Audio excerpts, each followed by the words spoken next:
We've made it, Rangers! We're finally here. The last of the original 5 Power Ranger games, sharing that simple title, Mighty Morphin Power Rangers.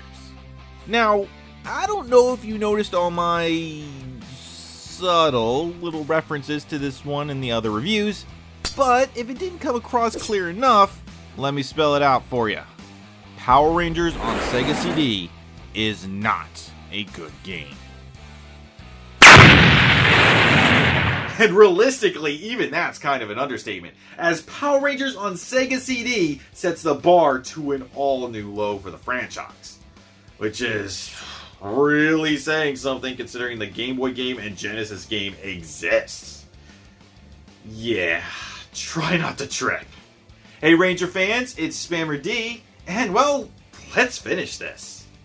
So, the Sega CD. If you've never played on one of these Sega add-ons before, or even more likely, never even heard of it, that's understandable. I never even saw one of these growing up as a kid, and that's mainly because it was a major flop. While it did have a few beloved titles like Sonic CD and Night Trap, the high price point and the glutton of FMV games ultimately spelled the end for it. And let's not even get into the dumpster fire that was the 32X. Now, assuming you don't know what an FMV is, it stands for full motion video. They're games that try to pass off video footage as gameplay, usually a lot of live action stuff, which we've seen work oh so well with later gen consoles. No! Don't go! So surely it'll be great here too. Though to be fair, all the footage is from classic episodes of Power Rangers, so maybe there's some hope. Ah, crap. Yeah, it sucked even back then. You know when your video quality is being outclassed by VHS, you're doing something wrong.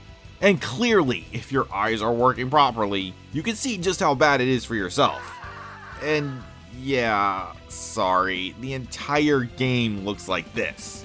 So let's not dwell on it, this will be short.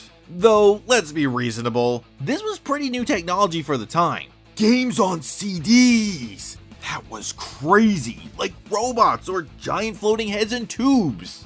Of course there'd be growing pains. And while I personally try to judge a game based both on their merits back when, and how they hold up now, let's be real, there's just no defending this one. Not helped by the fact that the audio quality is just as bad.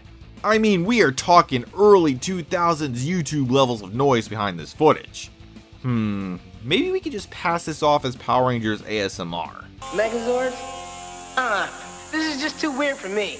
I tell you what, it's been real, but I gotta go. Yeah, see ya. Did it work? Did you get the tingles? Yeah, I didn't think so. But if you can somehow manage to ignore the noise, which won't be in this video, you are at least rewarded with the audio from the show. From the campiness of the dialogue to the sheer badassery of those awesome Ron Wasserman tunes. So yeah, silver lining I guess. But man, if you couldn't tell, I am really stretching for positives here. Because the simple truth is, if we recreated this game using modern, high-quality sound and remastered 4K visuals, which we probably could do, I mean, look, I can basically edit it right now.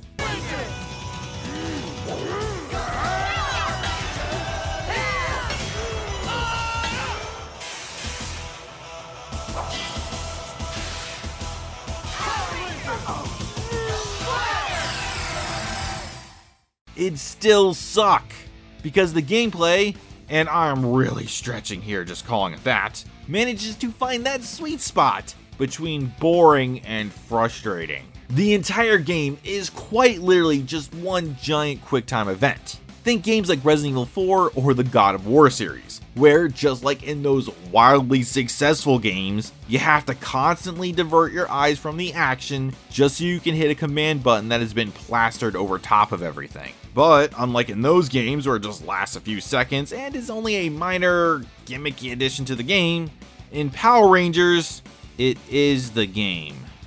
Yay! And while the whole game consists of nothing but video footage, it's when that cheap dollar store knockoff DVD title screen posing as a HUD pops up that it signals that it's time to play? interact. It's time to interact. Basically, an arrow or button shows up and you gotta hit it in a timely fashion. Fail to do so and you get the buzzer sound. And your life bar drops. And that's it. That's the entire game. And let me just clarify something real quick. While games like Dragon's Lair also play like this, the difference is that getting the commands right or wrong in that actually results in a change. You get it wrong in Dragon's Lair and you get a different cutscene, one specifically designed to match the segment of the game you failed in. Get it right or wrong in Power Rangers, however, and the video just continues to play, regardless, with no change. That is, of course, unless your health bar hits 0, then it's just game over. And I'll grant the Sega CD game this: it does at least boast the darkest game over of any of the games, cutting to one of the most frightening moments from the series, when the Zords got destroyed. Not that you'll be seeing the game over screen much anyway, unless you want to play on hard, which you kinda have to if you actually want to play the whole game. Though, I don't know why you'd want to, but yeah. As if to add salt to an open wound, beating this one on easy or normal isn't good enough. It cuts off the final 2 stages, and this is where the frustration really begins. So yeah, I actually managed to beat normal mode on my first try.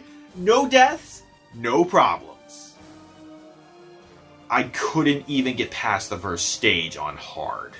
You basically have to know what's coming ahead of time if you want to stand any chance of timing everything correctly. Because just being slightly late doesn't just end in you taking damage, but often results in you getting the next command wrong as well if they aren't spaced out well enough, which is just cheap. And while the commands like kick and punch do match what the characters are doing on screen, realistically, unless you can perfectly predict what the Rangers are gonna do, which yeah, I actually could do at times, I am a nerd, you're probably gonna have to replay each stage again and again until you have it memorized. And all for what? A cutscene that I could get by just watching the actual show, unabridged, and higher quality? Yeah, no thanks. Realistically, you could get the same experience by just popping on the show while playing with as Simon says, which would actually be pretty fitting for the time period, and it'd probably be a lot more fun too. While I'm really not one for dumping on games, the fact is that Power Rangers on the Sega CD has no real redeeming qualities beyond being a novel concept for the time. The video quality is just trash. The overlays barely qualify as graphics, the audio is just as much noise as it is soundtrack, and the gameplay, if you want to call it that, barely qualifies as such. All of the other Power Ranger games, literally all of them, are better than this one. If you need your Power Rangers fix, I'd recommend the SNES game and the Game Gear game, which I've covered before. And of course, there are plenty of other great ones that I'm going to cover in the future as well. But as for Power Rangers on the Sega CD, stay away. Stay far away. The power will not protect you from this one.